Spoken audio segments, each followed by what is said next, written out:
Bismillahirrahmanirrahim.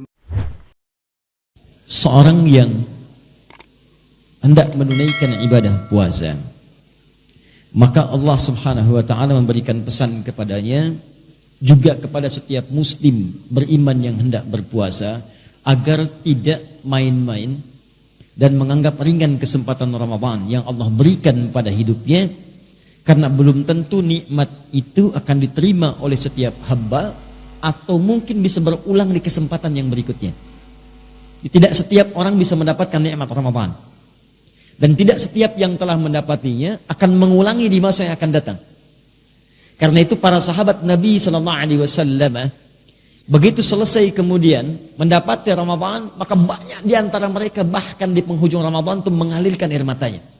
Mereka menangis, berharap, ya Allah, kalau bisa jangan berhenti ya Allah, besok Ramadan lagi, lusa Ramadan lagi, pekan depan Ramadan lagi, kalau perlu setiap hari Ramadan ya Allah. Saking inginnya semua waktu itu Ramadan, dan kita diberikan kesempatannya, dan mereka tahu belum tentu tahun depan bisa berjumpa. Karena itu semua bermujahadah ketika akan tiba Ramadan. Dan begitu tiba Ramadan, maka kalimat la'allakum itu digunakan dengan sepenuh jiwanya, maksimal ibadahnya. Bahkan Anda nanti bisa melihat dalam paparan berikutnya, nanti saya akan tunjukkan hadis-hadis yang mengilustrasikan bagaimana berseriusnya, sungguh-sungguhnya Rasulullah SAW beramal ketika tiba Ramadan. Kata Ibnu Abbas radhiyallahu ta'ala anhuma, saya belum pernah melihat Rasulullah semulia ini dalam ibadahnya, selembut ini dalam sedekahnya, sebanyak ini dalam pemberiannya, kecuali saat Ramadan. Sampai angin yang berhembus sepoi-sepoi pun itu kalah amalannya oleh Nabi. Ya, bayangkan, kan gak kerasa kan? Angin sepoi-sepoi itu kan kalau meniup kita tuh tenang, nyaman. Saking nyamannya tiba-tiba bikin kita ngantuk, kejeplak gitu kan? Ya, pengaruhnya kuat.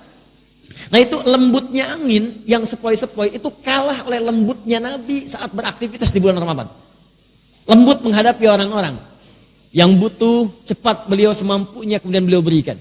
Sedekahnya bertambah, ibadahnya bertambah, interaksi dengan Qur'annya dan sebagainya. Dan orang-orang yang bukan Nabi, karena melihat Nabinya serius, mereka lebih serius lagi. Di gambarannya ini Nabi aja yang dijamin surga begitu serius, apalagi saya yang bukan Nabi yang belum jelas surganya. Makanya saya kisahkan di pertemuan lalu, Al-Imam Asy-Syafi'i, itu beliau itu kalau sudah tiba Ramadan, baca Qur'annya nambah 2 kali lipat dari sebelumnya. Hari-hari biasa, setiap hari sekali khatam, setiap hari. Ramadan sehari 2 kali khatam. Anda bayangkan. Dan pernah beliau saking dekatnya dengan Al-Quran, menemukan satu dalil, itu ke Quran dulu. Baca Quran, sampai ketemu dalilnya. Itu pernah mencari dalil tentang ijma, menghatamkan Al-Quran dulu sebanyak 300 kali. Di begitu yang ke-300, ketemu, oh ini maksudnya ayat ini menunjukkan kepada ijma. Anda bisa bayangkan bagaimana kesungguhan para ulama kita ketika bersiap mendapati Ramadan, maka meningkat berkali-kali lipat dari sebelumnya. Maka siapa yang kita yang bukan ulama, bukan sahabat, bukan tabi'in, bukan imam, bukan faqih, bukan muhaddits. Maka kata Allah, seakan-akan dihadapkan kita di hadapan Allah untuk menumbuhkan kesungguhan kita dan menunjukkan bahwa Allah serius dengan itu. Kata Allah, kamu di hadapan kita, bukan orang lain. Ini bukan orang yang disebut, maaf, bukan orang yang di zaman Nabi, bukan orang di masa sahabat, bukan orang di masa tabi'in. Tapi kata Allah, la'allakum, kumnya masih ada di depan kita. Tatakun, kamu tanpa batas.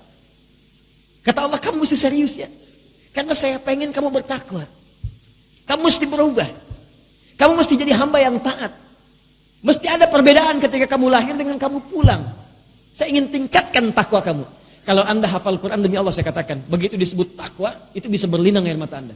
Karena ayat takwa selalu terkait dengan nilai kebaikan. Ketika Allah sebutkan takwa, maka Allah ingin tanamkan kebahagiaan. Nanti kalau Anda sampai ke ayat 189, wattaqullaha la'allakum tuflihun, di ujung ayatnya, kamu tingkatkan takwa supaya bahagia. Jadi ketika Anda dilatih takwa saat Ramadan, la'allakum tattaqun, supaya kamu takwa. Anda tanya, kenapa ya Allah? Kata Allah, saya pengen kamu bahagia. Ayo takwa. Indah. Wa may yattaqillaha yaj'al lahu makhraja wa yarzuqhu min haitsu la yahtasib. Ketika takwa meningkat kepada Allah, kata Allah, maka aku mudahkan hidupmu. Aku berikan solusi, aku limpahkan rezeki kepadamu. Makanya ketika Allah katakan, la'allakum tattaqun, ayo serius supaya hidup kamu mudah. Ayo serius supaya rezeki kamu berlimpah. Ketika Anda puncaknya mengatakan takwa, Allah katakan wasari'u ila maghfiratin min rabbikum wa jannatin 'arduha as-samawati wal ardu 'iddat lil muttaqin. Saya telah siapkan saya siapkan lil muttaqin bagi orang takwa. Apa itu? Jannatin 'arduha as-samawati wal ardu. Saya telah siapkan surga yang tak bernilai dunia. Batas yang enggak ada batas dunia. Saya kata Allah, saya siapkan surga luasnya seluas langit dan bumi untukmu orang takwa. Kalau kalimat ini digunakan, disambungkan dengan ayat Ramadan, tingkatkan takwa. Saya pengen nyiapkan surga untuk kamu. Saya takut kamu gak ada di surga nanti. Kalau bahasa kita. Ayo tingkatkan takwa. Saya udah siapkan kamu ya, surga seluas langit dan bumi. Jangan sampai kamu gak masuk ke situ. Ayo masuk. La'allakum tattaqun. Supaya meningkat takwamu, sehingga surga ada dalam genggamanmu. Jangan cuma dituliskan, baiti jannati.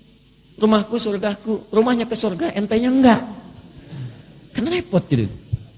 Paham ya? Maka dari itu kembalikan ke rumus mudhari ini.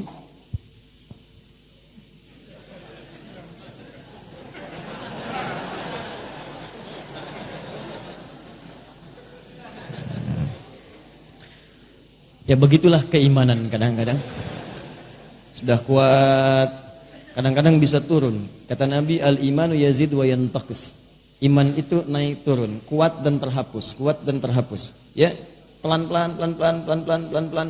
Yazidu bi ta'ah, akan meningkat dengan mengerjakan banyak ketaatan dan amal saleh. Wa yantaqisu bil maksiyah, dan akan menurun itu pelan-pelan hilang bahkan dengan mengerjakan banyak maksiat. Persis seperti tulisan.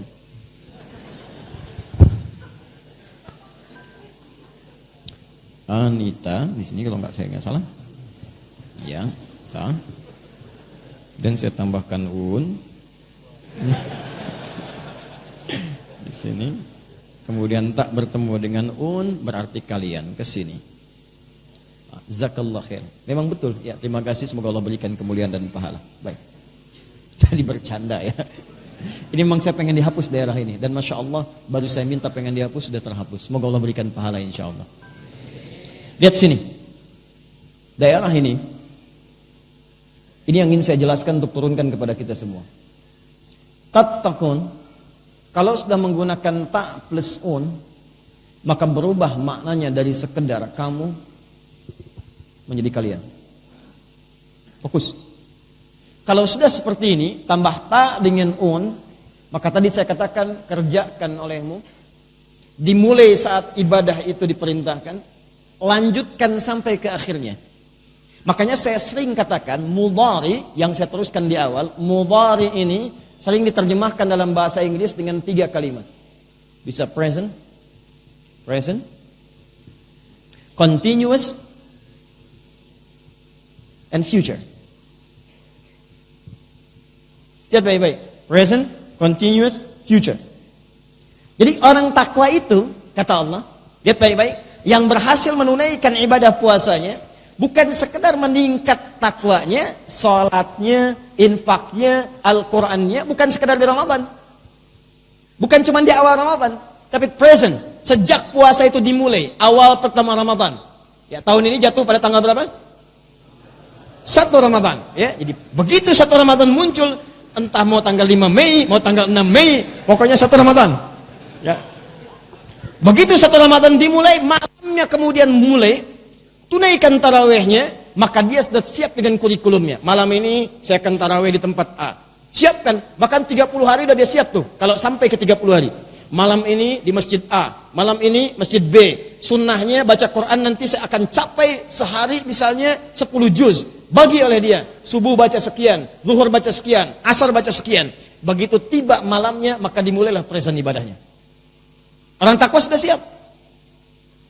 Dan yang paling menarik bukan cuma present, continuous. Hari pertama, saf pertama. Hari kedua, saf pertama juga. Jadi meningkat terus, konsisten di situ. Hari pertama datang sebelum maghrib, nunggu di masjid. Hari kedua habis isya baru datang. Nah, ini belum konsisten. Jadi kalau Anda ingin disebut dalam golongan yang ini mujahadah ini, yang serius ini dipertahankan sampai pertengahannya. Masya Allah, hari pertama saf depan, Hari kedua, saf depan. Hari ketiga, saf depan. Hari keempat, saf depan. Hari kelima, saf depan. Sampai hari terakhir, saf depan. Emang cuma satu saf di masjid itu misalnya. Saf. Nah, itu yang terbaik. Ini kan yang sering terjadi ini agak berbeda. Tolong, Anda jangan jadi pelakunya. Saya ingatkan, jangan menjadi pelakunya. Sering kali terjadi, dibincangkan dan dipahami. Kadang-kadang juga mohon maaf, semua dimaklumi. Sering terjadi, begitu selesai bulan Sya'ban, muncul Ramadan, penuh masjid. Yang biasanya 3 saf, 30 saf ke belakang. Hari pertama. Bahkan yang paling hebat, mak-mak garis sajadah. Ya. Itu sudah pasang sajadah duluan. Orangnya belum ada, sajadahnya pertama. Ada tuh. Gak percaya, nanti awal Ramadan tuh. Silahkan kalau gak percaya. Udah booking tempat. Sajadah. Tapi kadang-kadang, ini presentnya bagus nih. Tapi persoalannya yang kedua, continuousnya. Ini yang repot.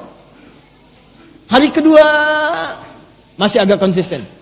Hari ketiga mulai godaan mulai masuk, tantangan mulai tidak mudah, terjadilah kemajuan. Sapnya maju. 30 sap, maju 27. Maju tinggal 20. Maju tinggal 7 saf. Dan yang paling berbahaya adalah begitu mau sampai ke ujungnya, ini kan repot. Puasa itu kan disebut sebagai perlombaan mengejar takwa. Orang lomba itu kan mengejar garis finish. Nah, ini sampai garis finish gak mau dikejar. Yang paling aneh, begitu mau nyampe garis finish malah belok balik lagi. Di sini kan akhirat, di sini dunia. Kita mau mudik ke akhirat bawa bekal takwa. Mudik ke dunia bawa bekal materi dunia. Ini udah mau mendekat kepada takwa nih, terus mau mudik ke akhirat, mau mudik waktunya mau pulang bentar lagi. Wafatnya tanggal 27 Ramadan. Ajalnya tertuliskan 27 Ramadan wafat. Tinggal ke final, tinggal lari menyebut mautnya.